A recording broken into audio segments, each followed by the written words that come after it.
No dia do meu aniversário de 60 anos, meu filho jogou um envelope de dinheiro na minha cara e disse: "Considere este seu último presente. De hoje em diante, se vire sozinha." Eu apenas sorri, peguei o envelope e, em seguida, entreguei a ele uma pasta azul marinho que eu havia guardado por anos. Quando ele a abriu e viu o conteúdo, seu rosto perdeu toda a cor. O que estava ali dentro mudaria nossas vidas para sempre. Mas antes de continuar, garanta que já está inscrito no canal e escreva nos comentários de onde está assistindo a este vídeo. Adoramos saber até onde nossas histórias estão chegando. Meu nome é Sofia, tenho 60 anos e por muito tempo acreditei ter feito tudo certo como mãe. Criei meu filho Alexandre sozinha desde que ele tinha 3 anos, quando meu marido nos abandonou por uma mulher mais jovem. Trabalhei em 2 empregos durante anos, limpando casas durante o dia e fazendo faxina em escritórios à noite. Minhas mãos ficaram ásperas, minhas costas doíam constantemente, mas eu não ligava. Tudo o que eu queria era dar a Alexandre uma vida melhor que a minha. Consegui pagar uma boa escola particular para ele, sempre com sacrifício. Havia meses em que eu comia só arroz e feijão para que ele pudesse ter carne no prato. Outras vezes, eu usava a mesma roupa velha enquanto comprava tênis de marca,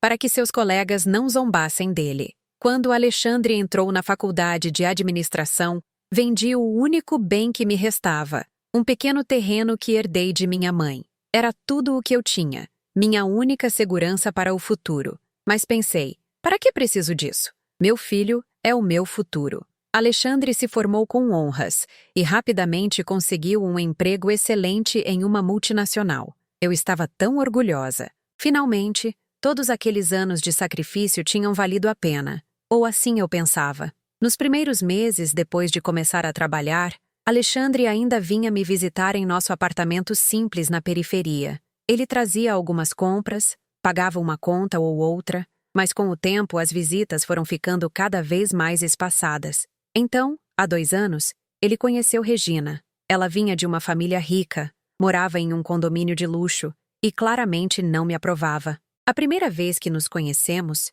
a forma como ela olhou para o meu apartamento pequeno e modesto, meus móveis antigos e minha roupa simples, disse tudo. Eu era uma vergonha, uma diarista que não se encaixava no mundo sofisticado que meu filho agora habitava. Depois que Alexandre começou a sair com Regina, tudo mudou drasticamente. As visitas cessaram quase por completo. Quando eu ligava, ele estava sempre ocupado, sempre com compromissos importantes. Quando eu insistia, ele se irritava como se minha ligação fosse um incômodo. Há 6 meses, eles se casaram em uma cerimônia luxuosa. Eu fui, claro, mas me senti completamente deslocada. Regina me sentou no fundo do salão, longe da família dela e dos amigos importantes. O vestido de noiva dela custava mais do que eu ganhei em anos de trabalho. Depois do casamento, Alexandre praticamente sumiu da minha vida. Eu continuava morando sozinha no mesmo apartamento onde o criei, subsistindo com a pequena pensão que recebia depois de décadas de trabalho braçal. Não era muito, mas eu me virava. O que doía não era a falta de dinheiro, era a falta dele. Era saber que meu filho, por quem sacrifiquei tudo, agora se envergonhava de mim.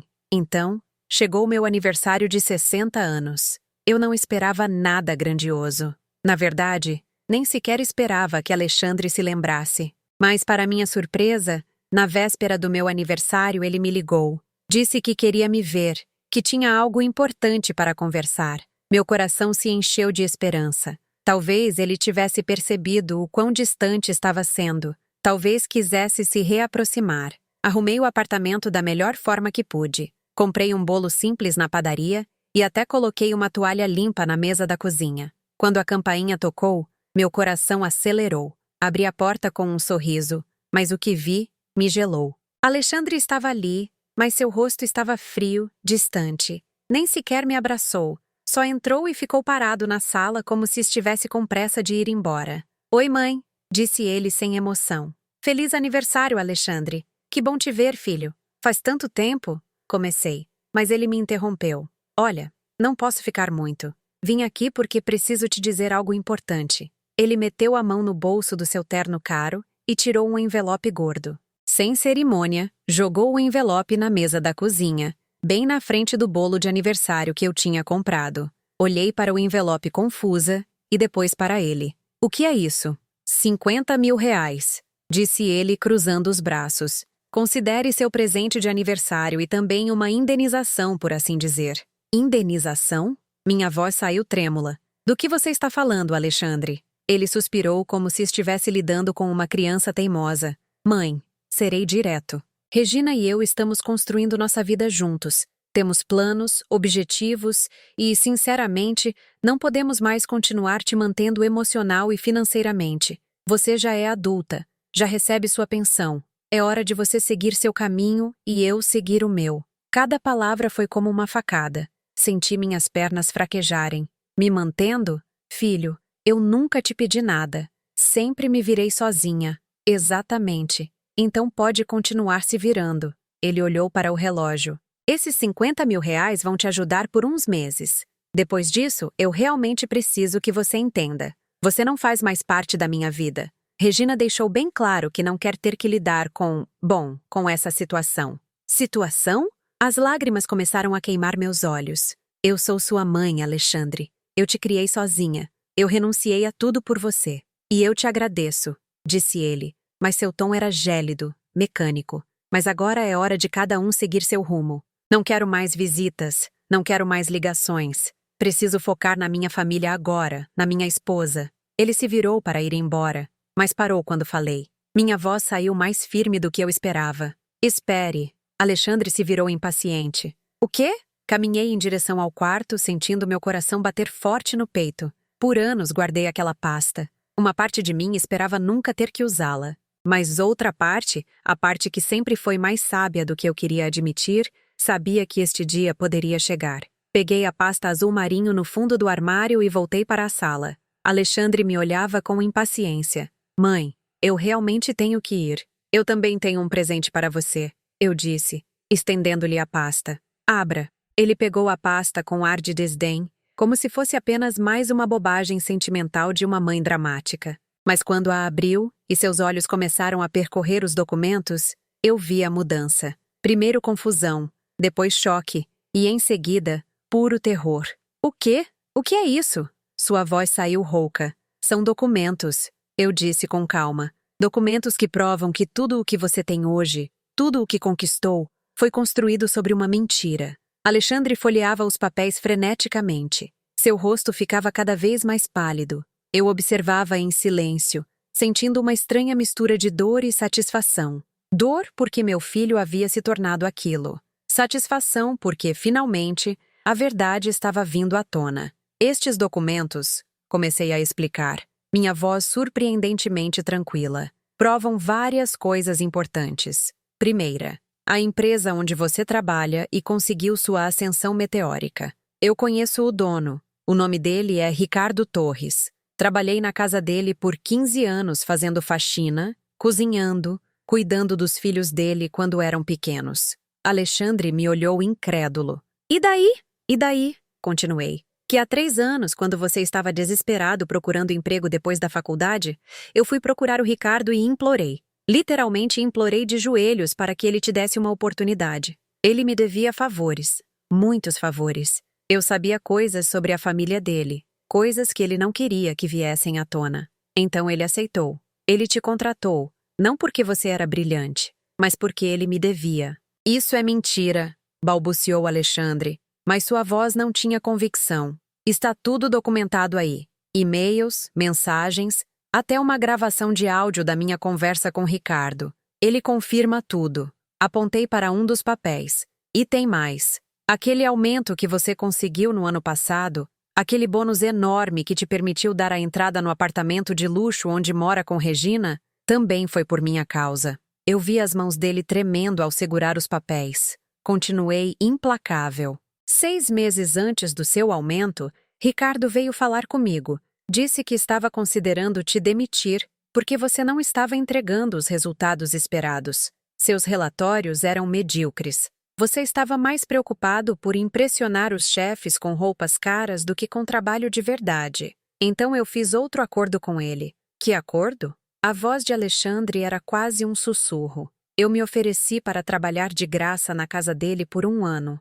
sem salário. Em troca, ele não só te manteria na empresa, como te daria um aumento e um bônus generoso. Eu precisava do dinheiro, Alexandre. Minha pensão mal cobria o aluguel, mas eu aceitei porque pensei que estava ajudando meu filho a construir o futuro dele. Eu vi uma lágrima cair pelo seu rosto, mas não senti pena. Ainda não. Durante aquele ano, eu trabalhei 12 horas por dia, 7 dias por semana, sem receber nada. Eu comia as sobras da família dele, usava roupas velhas até rasgarem. E sabe o que eu dizia para mim mesma?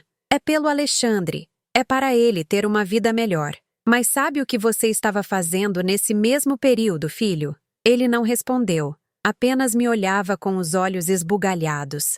Você estava gastando aquele bônus em restaurantes caros com Regina. Estava comprando roupas de grife. Estava postando fotos nas redes sociais, ostentando uma vida de luxo. E quando eu ligava, pedindo apenas para conversar porque me sentia sozinha, você dizia que estava muito ocupado. Mãe, eu não sabia, ele começou, mas levantei a mão. Tem mais. Lembra daquele carro que te deram de presente no ano passado? Aquela caminhonete de luxo que a Regina tanto queria? Seu rosto ficou ainda mais pálido. Regina disse que era um bônus da empresa. Mentira, eu disse simplesmente. Nesse mesmo mês, Ricardo me ligou de novo. Disse que você tinha pedido um empréstimo enorme, que estava com dívidas por causa do seu estilo de vida. A empresa estava considerando te demitir por má conduta financeira. Isso poderia afetar a reputação e a deles. Então, mais uma vez, eu interferi. Não! Sua voz saiu estrangulada. Eu vendi as últimas joias que herdei da minha mãe. Eram as únicas coisas de valor que me restavam. As únicas lembranças físicas que eu tinha dela. Vendi tudo e dei o dinheiro para o Ricardo para que ele pagasse suas dívidas discretamente. Em troca, ele te presenteou com aquele carro, dizendo que era um reconhecimento pelo seu trabalho excepcional. Alexandre caiu sentado na cadeira, a pasta ainda nas mãos trêmulas. Ele olhava para os documentos como se fossem uma sentença de morte. E sobre Regina, continuei, sentindo minha voz endurecer. A mulher por quem você está me abandonando. Sabe por que a família dela te aceitou? Um funcionário comum de uma multinacional sem grande fortuna? Sem conexões importantes? Ele balançou a cabeça, incapaz de falar. Porque fiz amizade com a diarista deles. Descobri que o pai de Regina estava sendo chantageado por um caso extraconjugal. Havia fotos, provas. Consegui essa evidência através de contatos que fiz ao longo dos anos trabalhando em casas de gente rica, e ofereci um acordo. Eu destruiria as evidências se ele desse a bênção para o seu casamento e te tratasse como um genro digno. Ele aceitou. A expressão no rosto de Alexandre era de choque completo.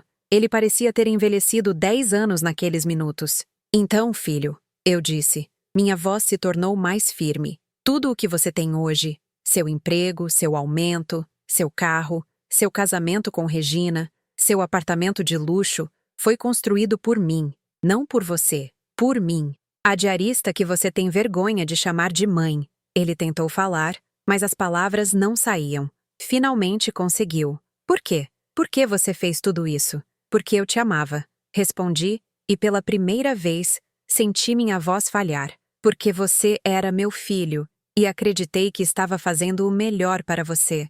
Acreditei que, se eu te desse todas as oportunidades que eu nunca tive, você seria feliz, que você seria uma pessoa melhor, mas eu me enganei. As lágrimas agora escorriam livremente pelo meu rosto, mas eu não as limpei. Deixei que Alexandre visse minha dor, minha decepção, meu ressentimento. Eu criei um monstro. Criei alguém que valoriza dinheiro e status acima de tudo. Alguém que descarta as pessoas quando elas não são mais úteis. E a culpa disso é minha. Eu te mimei, te protegi demais, te dei tudo sem te fazer trabalhar por nada. E agora você vem aqui, no meu aniversário, me dar 50 mil reais como se fosse uma esmola e me dizer para eu sair da sua vida. Alexandre estava chorando agora também, seus soluços fortes e desesperados. Mãe, eu não sabia. Eu juro que não sabia nada disso. E se soubesse, faria diferença? Perguntei. Minha voz cortante. Você me trataria melhor ou ainda assim teria vergonha da mulher que limpava casas para te dar uma vida melhor? Ele não respondeu. E aquele silêncio disse tudo. Estes documentos, eu disse apontando para a pasta, também incluem algumas coisas interessantes sobre você. Lembra daquele relatório financeiro que você criou e que impressionou tanto seus chefes no ano passado? O que te deu aquele aumento adicional? Seu rosto empalideceu ainda mais, se é que era possível. Eu sei que você cometeu plágio. Eu encontrei o relatório original de um estagiário que foi demitido pouco depois. Você roubou o trabalho dele, mudou alguns detalhes e o apresentou como seu. Está tudo aqui. Tenho os arquivos originais com as datas de criação, e-mails, tudo. Mãe, pelo amor de Deus. E tem mais. Aqueles gastos que você carregou na conta da empresa no ano passado, as viagens, os jantares, os eventos de networking, eu tenho provas de que pelo menos metade eram pessoais. Você levava a Regina a jantares românticos e cobria da empresa. Tecnicamente, isso é fraude. Alexandre estava completamente devastado agora. Ele cobria a cabeça com as mãos, balançando-se de um lado para o outro. Então, é isto que vai acontecer, eu disse, pegando o envelope com os 50 mil reais e empurrando-o de volta para ele. Você vai pegar este dinheiro, vai sair daqui e vai pensar muito sobre a classe de pessoa em que se transformou. Mãe, por favor, não faça isso. Eu não vou te expor, eu disse, e vi um brilho de esperança nos olhos dele. Ainda não, mas vou guardar todos estes documentos muito bem guardados. E se você alguma vez precisar de um lembrete de onde veio, de quem te colocou onde você está, aqui estarei. Não porque eu queira me vingar, mas porque ainda tenho a esperança de que um dia você acorde e perceba o que realmente importa na vida. Alexandre ficou sentado ali por um longo tempo, com a cabeça entre as mãos, soluçando. Eu observava meu filho desmoronar e sentia uma mistura confusa de emoções. Uma parte de mim queria abraçá-lo, consolá-lo, dizer que estava tudo bem. Essa era a mãe em mim, a que sempre corria para limpar suas lágrimas quando ele caía no parque.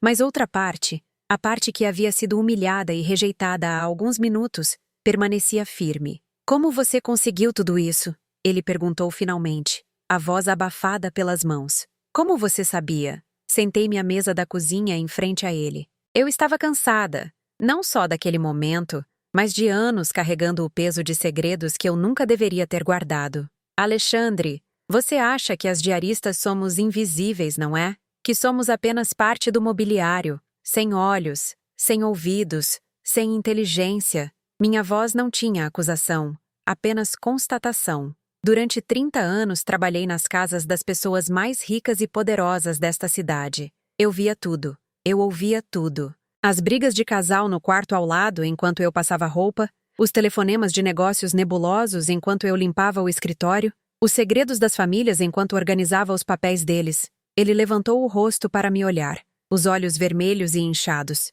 Eu não era burra, filho. Eu só era pobre. E há uma grande diferença entre essas duas coisas. Embora pessoas como você e Regina não consigam entender. Suspirei, sentindo o peso dos anos nos meus ombros. Eu sempre fui cuidadosa. Quando percebi que você estava mudando, que estava se afastando, comecei a me preparar. Documentei tudo, cada favor que pedi, cada sacrifício que fiz. Não porque planejava usar contra você, mas porque minha voz falhou. Porque eu tinha medo de que um dia você se esquecesse completamente de mim. Eu nunca me esqueci de você, ele disse, mas sua voz não tinha convicção. Você me apagou, Alexandre. Sistematicamente me apagou da sua vida. Quando seus colegas de trabalho perguntavam pela sua família, você dizia que seus pais tinham falecido. Eu sei, porque a filha de Ricardo estuda com a prima de Regina, e elas conversam. Ele fechou os olhos. Mais lágrimas caíram. Ele não negou. No seu casamento, quando Regina me sentou no fundo do salão, você não disse nada. Quando a mãe dela me tratou como se eu fosse apenas mais uma funcionária contratada para o evento, você não disse nada. Simplesmente permitiu. Você deixou que me humilhassem porque era mais fácil do que assumir que sua mãe era uma simples faxineira. Regina disse que seria melhor assim, ele murmurou. Disse que a sua presença muito visível poderia causar constrangimento. Minha presença! Eu ri, mas foi uma risada amarga. Filho, eu te gerei. Eu te carreguei por 9 meses. Passei por horas de trabalho de parto sem anestesia porque não tínhamos dinheiro para um hospital particular. Eu te amamentei mesmo quando meus seios sangravam. Eu te criei sozinha quando seu pai nos abandonou. E agora a minha mera presença é um constrangimento. Ele não tinha resposta para isso. Sabe o que foi o mais doloroso? Continuei. Nem sequer foi a distância física. Foi perceber que você tem vergonha de mim. Vergonha da mulher que renunciou à própria vida para construir a sua. Eu poderia ter me casado de novo, sabia? Depois que seu pai foi embora, tive propostas. Homens bons, trabalhadores, que queriam cuidar de mim, mas eu sempre recusei. Porque você era minha prioridade. Você era o meu projeto de vida. Alexandre estava destruído. Eu podia ver nos olhos dele o peso da culpa se instalando e uma parte de mim sentia satisfação com isso. Mas outra parte, a parte maternal que nunca morre de verdade, sentia pena dele. Mãe, ele disse finalmente, a voz quebrada. O que eu posso fazer? Como eu conserto isso?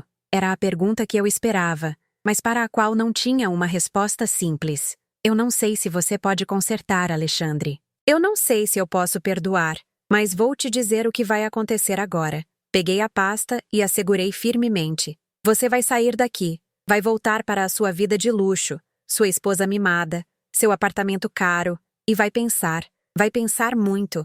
Mas e esses documentos? Você vai... Eu não vou fazer nada, o interrompi. Por enquanto, porque, apesar de tudo, eu continuo sendo sua mãe, e mães têm essa maldição de amar os filhos, mesmo quando não merecem. Mas isso não significa que vou permitir que me pisoteiem de novo. Eu me levantei da cadeira, meu corpo dolorido pelo cansaço e pela tensão emocional. Aqui estão minhas condições. Você vai manter a distância. Não quero suas ligações falsas, suas visitas movidas por culpa ou medo. Quando e se você estiver pronto para ter uma conversa real, para me ver como pessoa e não como um constrangimento a se esconder, então você pode voltar. Quanto tempo? O tempo que for necessário para você crescer, filho. Para você entender que caráter não se compra com dinheiro, que dignidade não se mede por roupa de grife, que o valor de uma pessoa não está no sobrenome ou no endereço onde ela mora.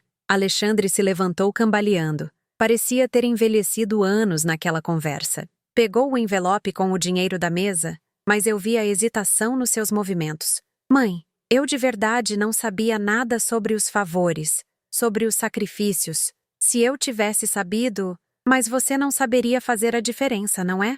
Eu o olhei diretamente. Porque, mesmo sem saber os detalhes, você viu meus sacrifícios. Viu quando eu comia pouco para você comer bem. Viu quando eu usava roupa remendada enquanto te comprava sapatos caros. Você viu tudo isso e simplesmente aceitou como se fosse seu direito, como se eu existisse apenas para te servir.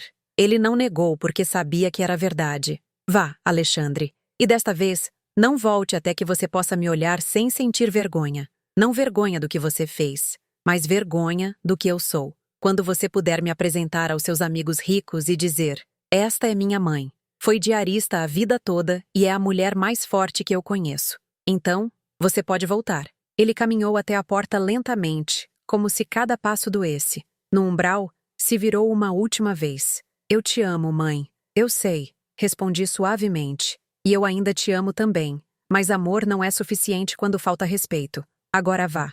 A porta se fechou atrás dele e eu finalmente permiti que minhas pernas fraquejassem. Sentei-me no chão ali mesmo, encostada na parede, e chorei. Chorei pelos anos desperdiçados, pelas ilusões perdidas, pela dor de descobrir que meu filho, minha única família, tinha se tornado um estranho. Mas também senti algo diferente, algo que eu não experimentava há muito tempo, uma estranha sensação de liberdade. Por anos, eu havia me dobrado, sacrificado, anulado em nome da maternidade, e agora, pela primeira vez, eu havia imposto limites. Eu havia defendido minha dignidade. Eu havia dito, não, o bolo de aniversário ainda estava na mesa, intacto, com suas velas apagadas. Levantei-me do chão, sequei minhas lágrimas e acendi as velas. Pela primeira vez em 50 anos, pedi um desejo só para mim. Não desejei que Alexandre mudasse. Não desejei riqueza ou uma vida mais fácil.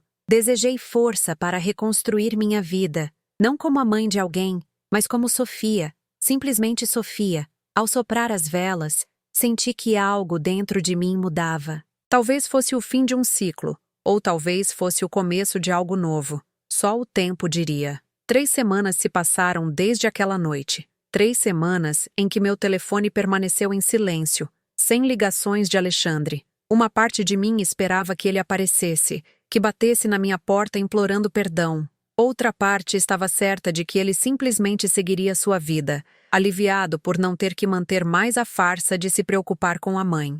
Naquelas semanas, algo em mim começou a mudar. Eu acordava de manhã e, pela primeira vez em décadas, não pensava primeiro em Alexandre. Não me perguntava se ele estava comendo bem, se estava feliz, se precisava de algo. Era libertador e aterrorizante ao mesmo tempo. Comecei a fazer coisas que nunca havia feito antes, coisas simples, mas que sempre sacrifiquei em nome de economizar dinheiro para meu filho. Fui ao cinema sozinha, algo que Alexandre sempre disse que era triste e patético. Comprei um vestido novo, nada caro, mas bonito, que me fez sentir bem. Até comecei a frequentar um grupo de artesanato na igreja do bairro, onde conheci outras mulheres com histórias parecidas com a minha. Foi lá, no grupo de artesanato, que conheci Dona Lúcia. Ela tinha 70 anos, cabelo completamente branco e um sorriso que iluminava o rosto. Também havia sido diarista a vida toda. Também havia criado filhos sozinha e também havia sido abandonada por eles quando progrediram na vida,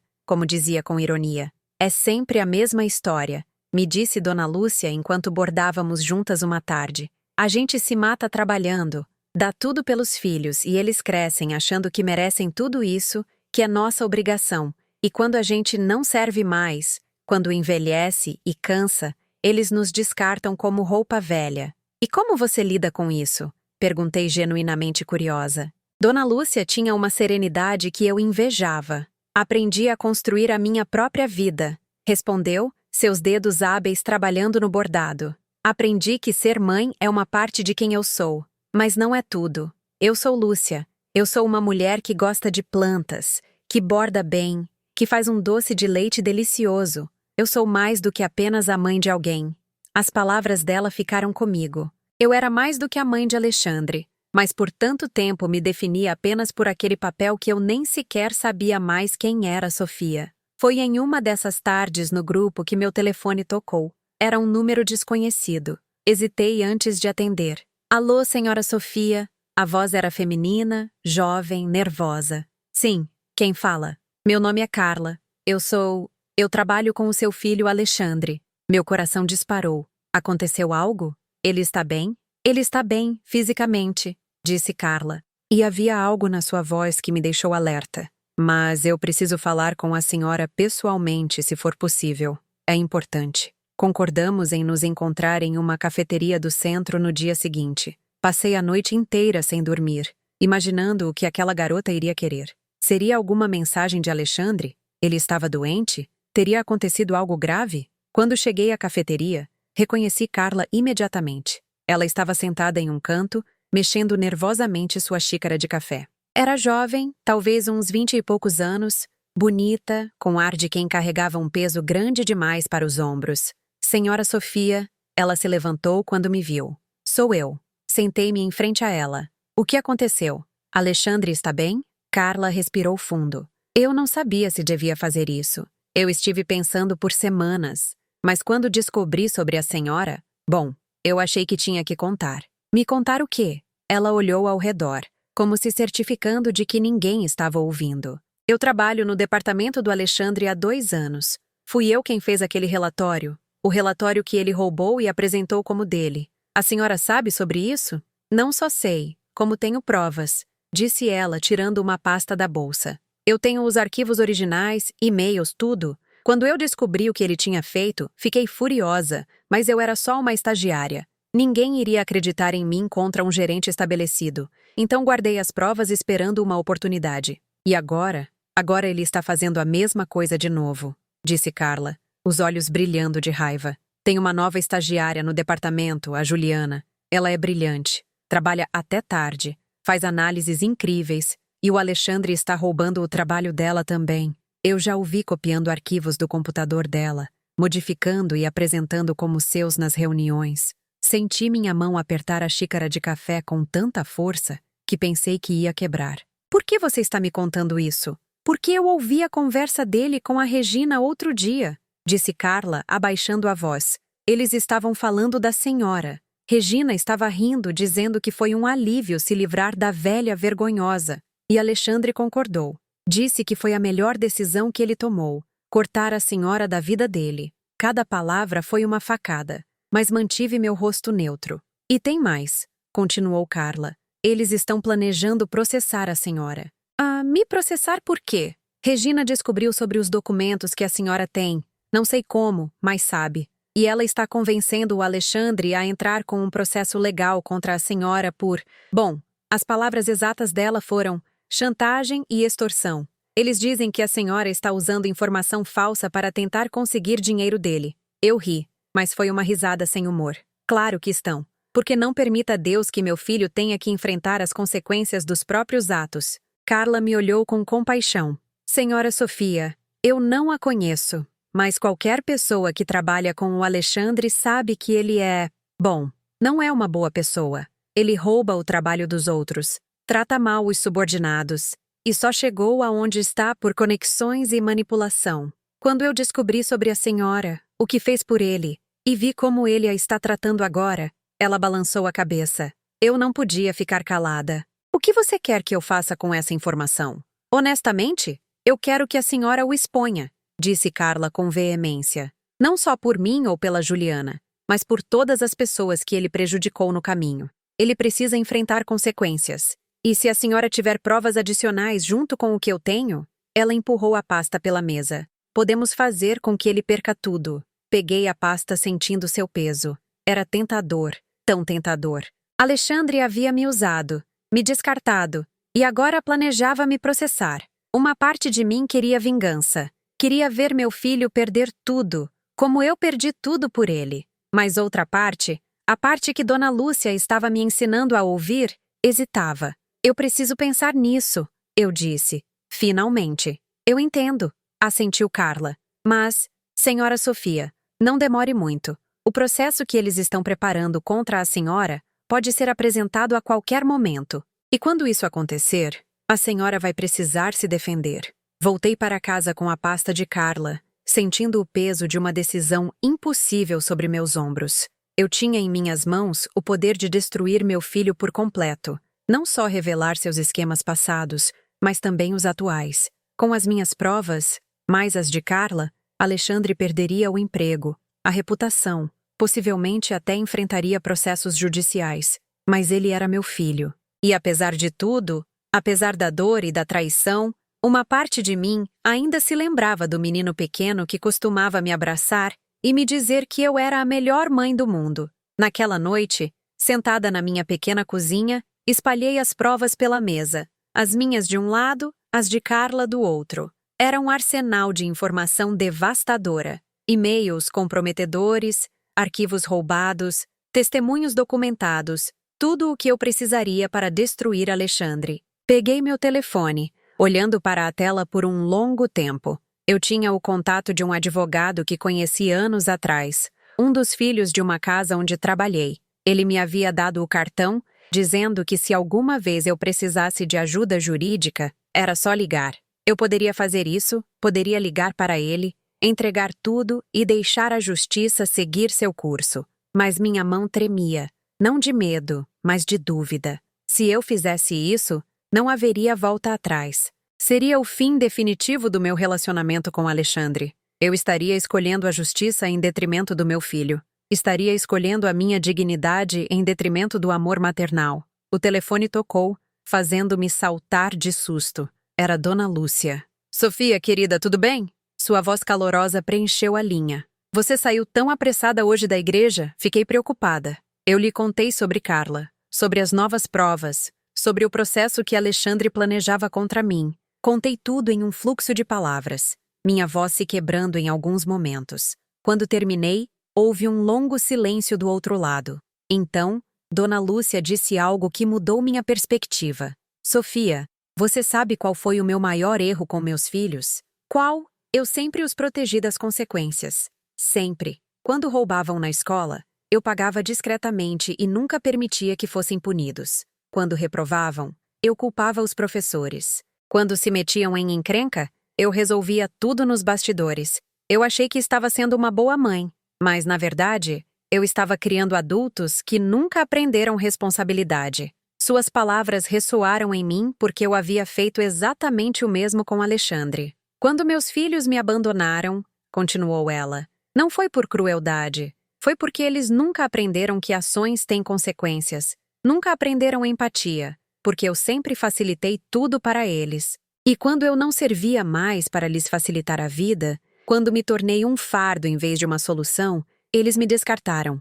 Então, você acha que eu deveria... Eu acho que você deveria fazer o que é certo, não o que é fácil, disse Dona Lúcia suavemente. Seu filho está prejudicando outras pessoas. Está destruindo carreiras de jovens inocentes e está planejando te prejudicar legalmente. Se você não agir agora, quando o fará? Após desligar, fiquei olhando para os documentos novamente. Dona Lúcia tinha razão. Isso não era mais só sobre Alexandre e eu. Era sobre Carla, sobre Juliana, sobre todas as outras pessoas que Alexandre prejudicou e prejudicaria no futuro se ninguém o parasse. Tomei uma decisão. Mas não seria uma vingança impulsiva, seria calculada, justa, e daria a Alexandre uma última oportunidade. No dia seguinte, peguei todas as provas e fui ao escritório de Ricardo Torres. A secretária tentou me impedir, mas eu disse que era urgente. Ricardo, ao me ver, ficou visivelmente desconfortável. Sofia, eu preciso falar com você agora. Minha voz não deixou espaço para discussão. Em sua luxuosa sala, coloquei as pastas sobre sua mesa. Você me deve, Ricardo.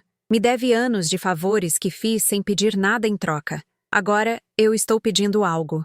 Ele folheou os documentos. Seu rosto ficava cada vez mais pálido. Meu Deus, Sofia. Alexandre está fazendo isso? Está. E continuará fazendo se alguém não o impedir.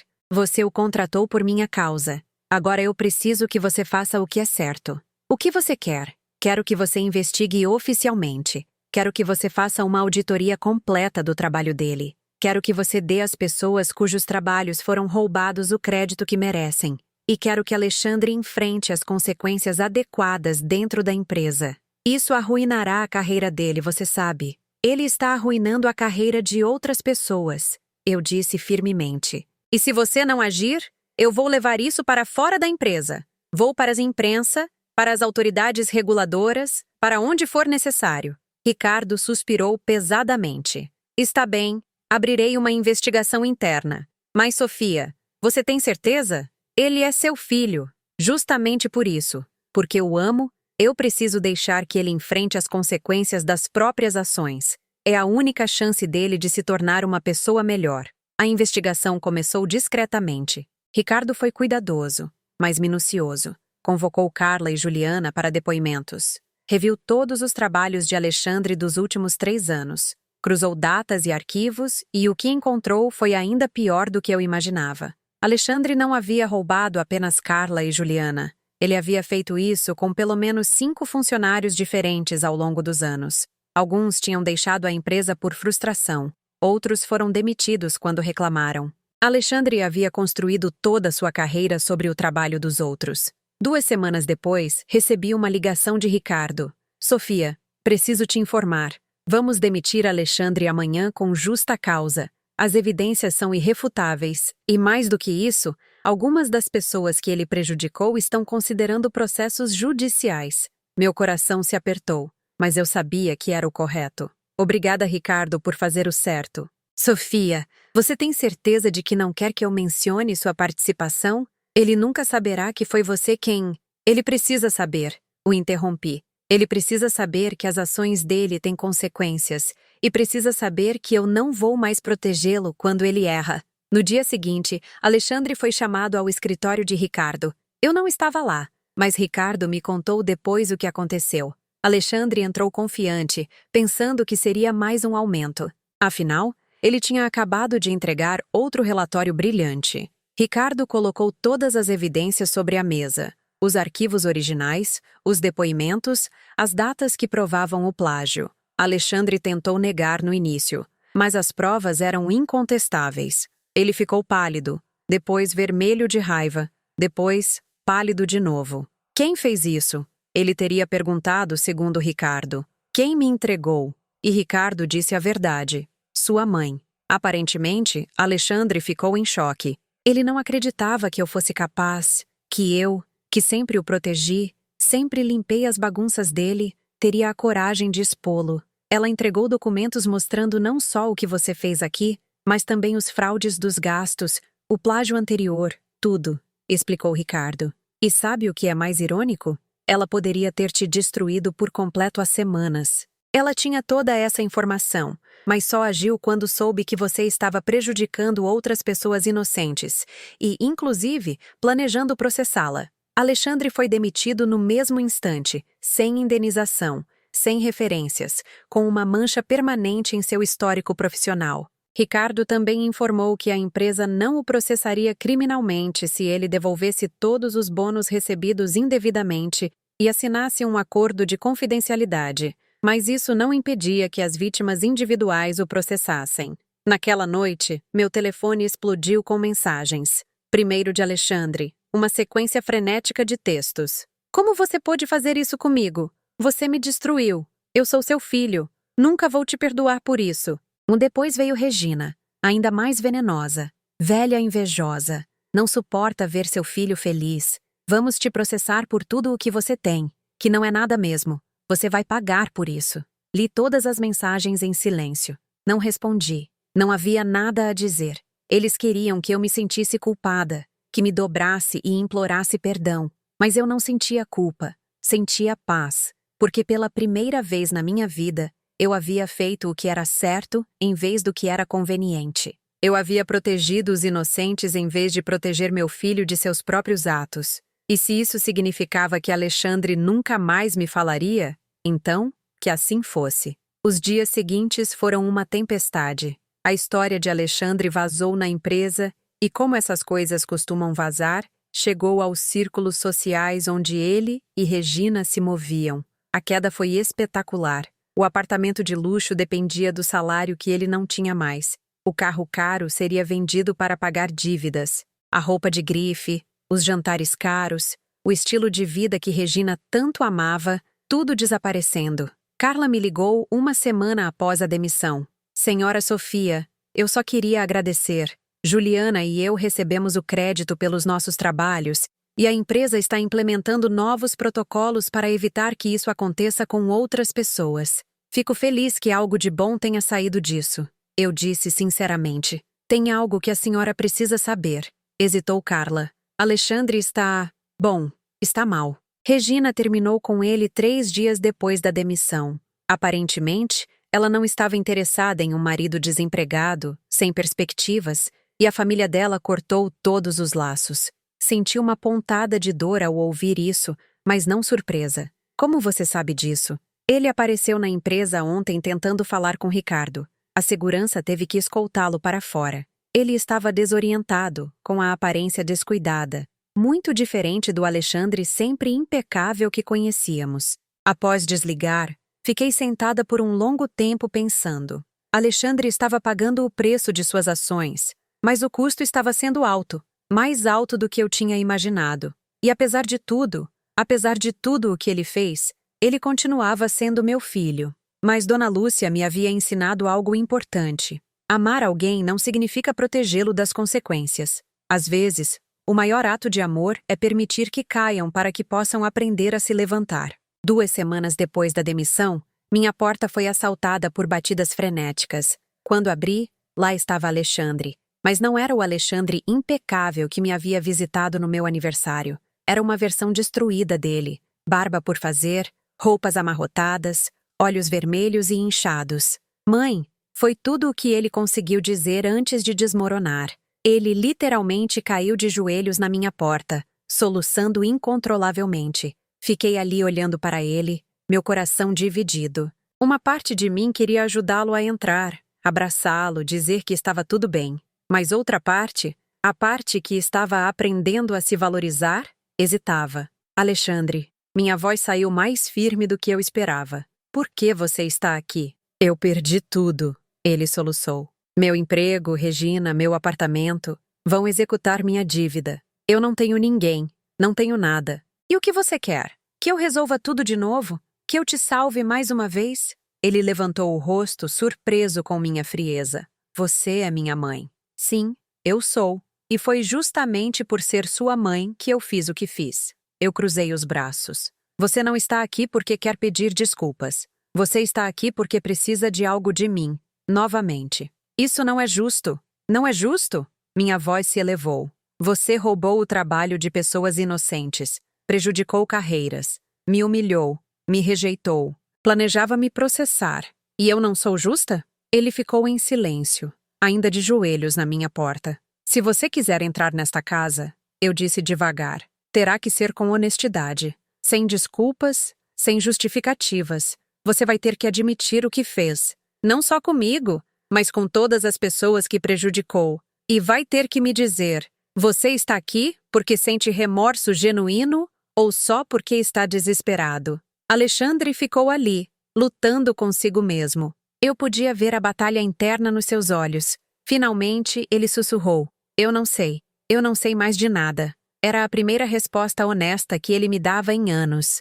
Dei um passo para o lado. Você pode entrar, mas eu não vou resolver nada por você desta vez. Você criou essa bagunça. Você vai ter que limpar. Ele entrou cambaleando, sentando-se no velho sofá da sala onde cresceu. Por um longo tempo, ficamos em silêncio. Finalmente, ele começou a falar. Eu não sei quando me tornei essa pessoa, disse com a voz embargada. Quando comecei a trabalhar era tão intenso. Todos ao meu redor vinham de famílias ricas, tinham estudado nas melhores escolas, tinham conexões e eu tinha nada. Só o nome de um pai que nos abandonou e uma mãe diarista.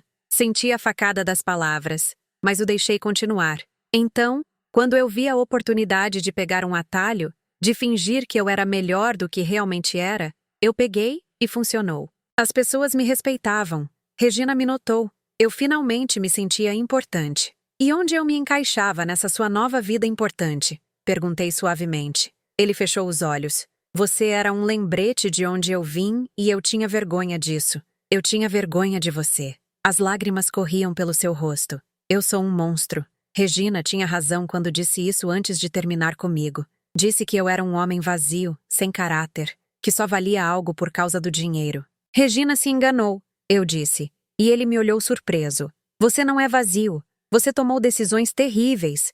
Machucou muitas pessoas, inclusive a si mesmo. Mas isso não significa que você seja irreparável. Como eu conserto isso? Como eu volto atrás? Você não volta, eu disse, honestamente. Você não pode desfazer o que fez, mas pode fazer diferente de agora em diante. Você pode pedir desculpas genuínas às pessoas que prejudicou. Você pode trabalhar para pagar suas dívidas, honestamente. Você pode reconstruir seu caráter, mesmo que leve anos. E a senhora? Sua voz era pequena. Pode me perdoar? Suspirei, sentando-me na cadeira em frente a ele. Alexandre, eu já te perdoei. Eu te perdoei no momento em que tomei a decisão de te expor, porque entendi que te amar significava não permitir que você continuasse destruindo a si mesmo e aos outros. Mas perdão não significa que voltaremos a ser o que éramos. Talvez nunca voltemos. Eu não mereço seu perdão. Provavelmente não. Mas eu não te perdoo porque você mereça. Eu te perdoo porque carregar esse peso de raiva e ressentimento está me machucando. Eu te perdoo por mim, não por você. Alexandre chorou. Então, ele realmente chorou. Não lágrimas manipuladoras ou autopiedade, mas lágrimas de genuíno arrependimento. E pela primeira vez em muito tempo, senti que estava vendo meu filho real, não a máscara que ele havia construído.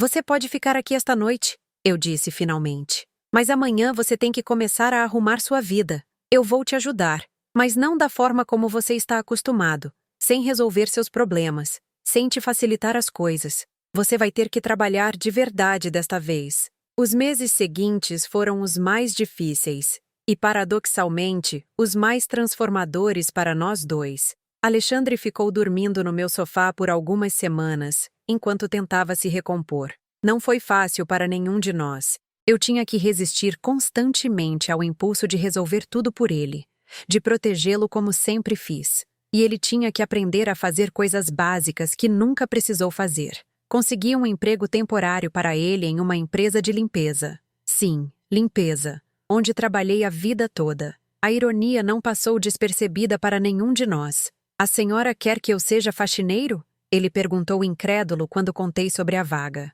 Eu quero que você entenda o valor do trabalho honesto, corrigi, e que sinta na pele o que eu senti a vida toda. Quando você limpar o escritório de um executivo e ele nem sequer notar sua presença, você vai entender como me senti sendo invisível a vida toda. Alexandre aceitou o emprego, não porque quisesse, mas porque não tinha opção. Nos primeiros dias, ele voltava para casa exausto, as mãos ásperas, as costas doloridas. Reclamava constantemente. Como a senhora fez isso por 30 anos? Ele me perguntou uma noite, caindo no sofá. Porque eu tinha algo pelo que lutar, respondi. Eu tinha você. Eu tinha a esperança de um futuro melhor. Você tem algo pelo que lutar agora? Ele ficou em silêncio, pensando. Eu não sei. Então descubra, porque sem um propósito real, você vai passar pelo mesmo ciclo de novo. Vai buscar atalhos, vai querer voltar para a vida fácil e não vai conseguir se reconstruir de verdade. Mas, com o tempo, algo começou a mudar em Alexandre. Ele começou a conversar com os outros funcionários da limpeza, a ouvir as histórias deles. Conheceu Maria, uma mulher de 40 anos que sustentava 3 filhos sozinha com o salário da faxina. Conheceu João, um homem de 55 anos que tinha perdido o emprego em uma fábrica e agora fazia bicos de limpeza para não perder a casa. E conheceu Ana, uma jovem de 20 anos que estudava à noite enquanto trabalhava de dia, sonhando em ser professora. Essas pessoas que Alexandre teria ignorado por completo na sua vida anterior, agora eram seus colegas e tinham algo que ele nunca teve: dignidade no trabalho, orgulho por sustentar suas famílias honestamente e uma empatia que vem de lutar de verdade. Uma noite, Alexandre voltou do trabalho com um brilho diferente nos olhos. Mãe, hoje eu ajudei a Ana com matemática. Ela estava com dificuldade em uma matéria da faculdade e eu me lembrei das coisas que aprendi. E sabe o que foi incrível? Ela ficou tão agradecida, tão feliz, como se eu tivesse dado algo valioso de verdade. Eu sorri. Você deu. Você compartilhou conhecimento sem esperar nada em troca. Isso é mais valioso do que qualquer relatório roubado. Ele assentiu, pensativo. Eu estava pensando, quando eu me recuperar financeiramente, quando as coisas se assentarem, queria fazer algo diferente. Não voltar para o mundo corporativo. Talvez dar aulas, ajudar pessoas como a Ana que estão tentando melhorar de vida. Era a primeira vez que eu via Alexandre pensar genuinamente nos outros. Enquanto isso, eu também estava mudando. Com Alexandre morando comigo temporariamente, tive que estabelecer limites claros. Eu não cozinhava para ele todos os dias. Ele tinha que aprender a fazer a própria comida. Eu não lavava a roupa dele. Ele tinha que cuidar de si mesmo. E quando ele tentava cair em velhos padrões, esperando que eu lhe facilitasse tudo, eu firmemente dizia: não, foi difícil. Cada fibra do meu ser de mãe queria cuidá-lo, protegê-lo, mas eu sabia que se fizesse isso, só estaria repetindo os erros do passado. Dona Lúcia foi minha âncora durante esse período. Você está fazendo o certo. Ela me assegurava quando eu duvidava. Ajudar é diferente de fazer por ele. Você o está ajudando a crescer, não impedindo que ele caia. 6 meses depois da demissão de Alexandre, recebemos uma visita inesperada. Era Carla, acompanhada de Juliana. Senhora Sofia, Alexandre, começou Carla, visivelmente nervosa. Nós viemos porque, bom, a empresa implementou um programa de mentoria para jovens profissionais, um programa para ensinar ética profissional, trabalho em equipe real, essas coisas. E Ricardo sugeriu que Alexandre poderia ser, bom, um exemplo. Um exemplo do que não se deve fazer? Perguntou Alexandre com um sorriso amargo. Não, falou Juliana pela primeira vez. Um exemplo de como se recuperar quando se erra, de como aceitar consequências e se reconstruir. Você perdeu tudo, Alexandre. E em vez de fugir ou piorar, você está trabalhando honestamente, reconstruindo sua vida. Isso é algo que os jovens profissionais precisam ver. Olhei para meu filho, vendo a surpresa e a emoção no seu rosto. Vocês querem que eu vá lá e conte tudo? Como eu roubei trabalhos? Como fui desonesto? Sim, assentiu Carla. E como você está pagando por isso? Como você está aprendendo? Ricardo acredita que isso pode evitar que outros façam o mesmo, e pode, talvez, abrir caminho para você, para que eventualmente volte ao mercado quando provar que mudou de verdade. Alexandre me olhou, buscando orientação. Eu apenas sorri. É sua decisão, filho. Ele aceitou. E 2 semanas depois, eu estava na plateia do auditório da empresa de Ricardo, vendo meu filho no palco. Ele estava visivelmente nervoso, mas sua voz era firme. Meu nome é Alexandre e eu destruí minha própria carreira. Ele começou. Eu roubei o trabalho de colegas inocentes, menti sobre minhas competências e prejudiquei muitas pessoas no processo. Eu estou aqui hoje não para pedir perdão, mas para contar a verdade. E a verdade é que fiz tudo isso porque estava mais preocupado em parecer bem-sucedido do que em ser realmente. Ele contou tudo: os plágios, os fraudes, a demissão, mas também contou sobre o depois, sobre trabalhar como faxineiro, sobre aprender humildade, sobre descobrir que o valor real não vem de títulos ou salários. A pessoa mais bem-sucedida que eu conheço, ele disse olhando para mim na plateia, é minha mãe. Ela trabalhou 30 anos como diarista. Nunca teve um título ostentoso, nunca ganhou muito dinheiro, mas ela tem algo que me levou muito tempo para entender. Ela tem dignidade, e a dignidade não pode ser roubada, comprada ou falsificada. Ela precisa ser construída através de escolhas honestas, dia após dia. Lágrimas corriam pelo meu rosto. Pela primeira vez em anos, senti orgulho do meu filho, não pelos sucessos falsos que ele tinha alcançado antes, mas pela coragem de admitir seus erros publicamente. Depois da conferência, vários jovens profissionais vieram falar com Alexandre. Ele respondeu a todas as perguntas com uma honestidade brutal e, quando uma jovem perguntou se ele acreditava que um dia voltaria ao sucesso, ele deu uma resposta que demonstrou o quanto havia mudado. Eu não sei se voltarei a ter um cargo alto ou um salário grande, ele disse. E honestamente, não é mais isso que eu quero. Quero construir algo real, mesmo que seja pequeno. Quero ajudar as pessoas, não usá-las. E quero fazer minha mãe se sentir orgulhosa de mim, não pela minha conta bancária, mas pelo meu caráter. 1 ano depois daquela noite devastadora do meu aniversário, minha vida era completamente diferente. Alexandre não morava mais comigo. Ele tinha conseguido alugar um quartinho perto do trabalho,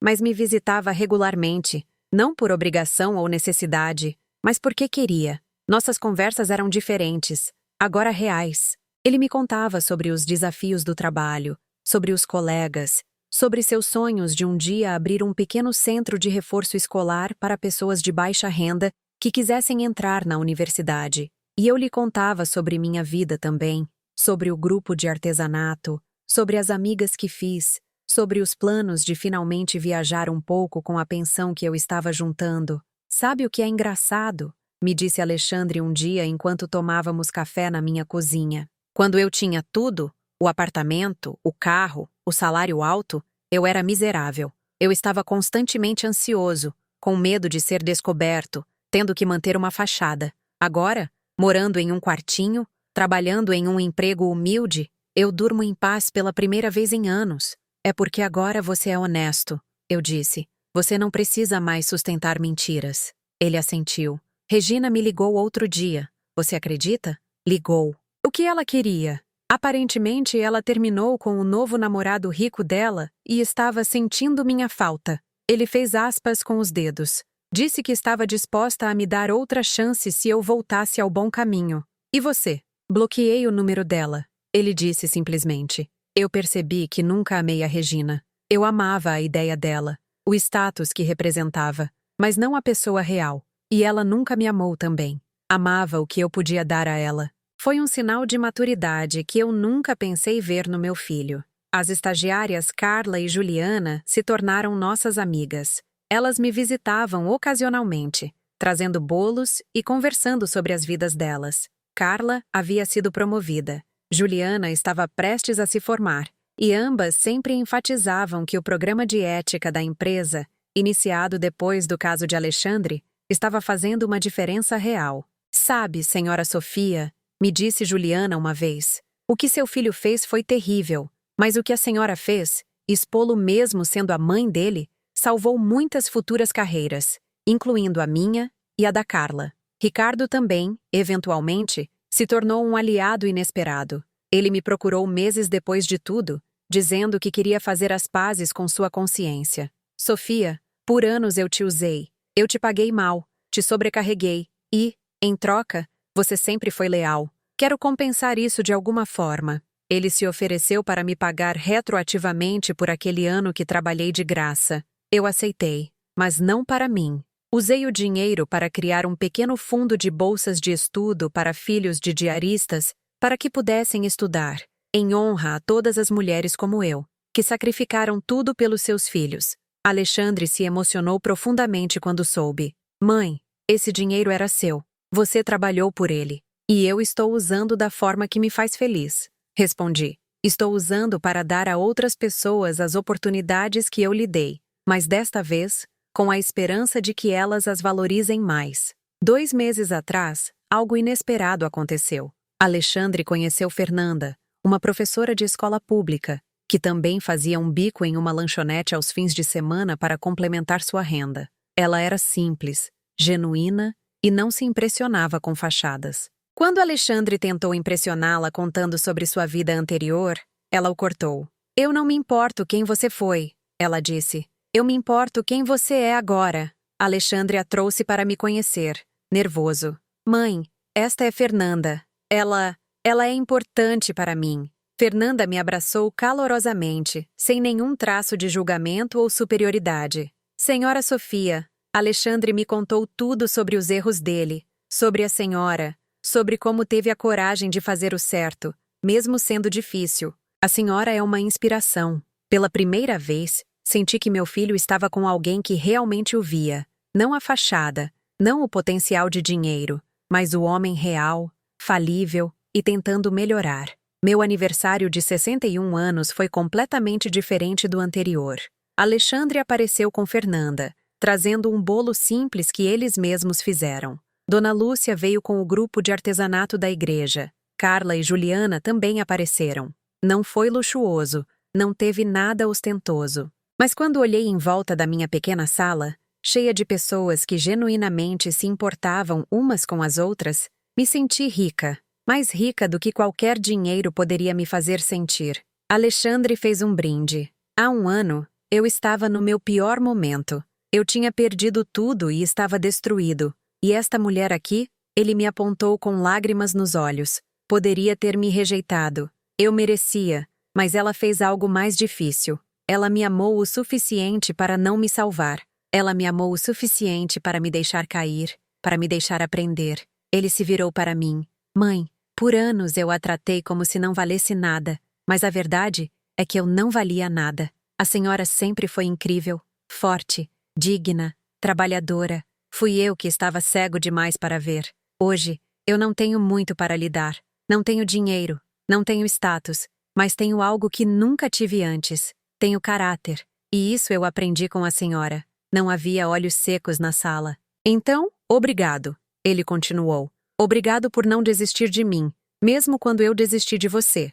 Obrigado por me amar o suficiente para me deixar cair. E obrigado por me ensinar, finalmente, o que realmente importa na vida. Naquela noite, depois que todos se foram, me sentei com Alexandre no balcão. Era uma noite clara, com estrelas visíveis, uma raridade na cidade. Você está feliz agora? Eu perguntei. Ele pensou por um momento.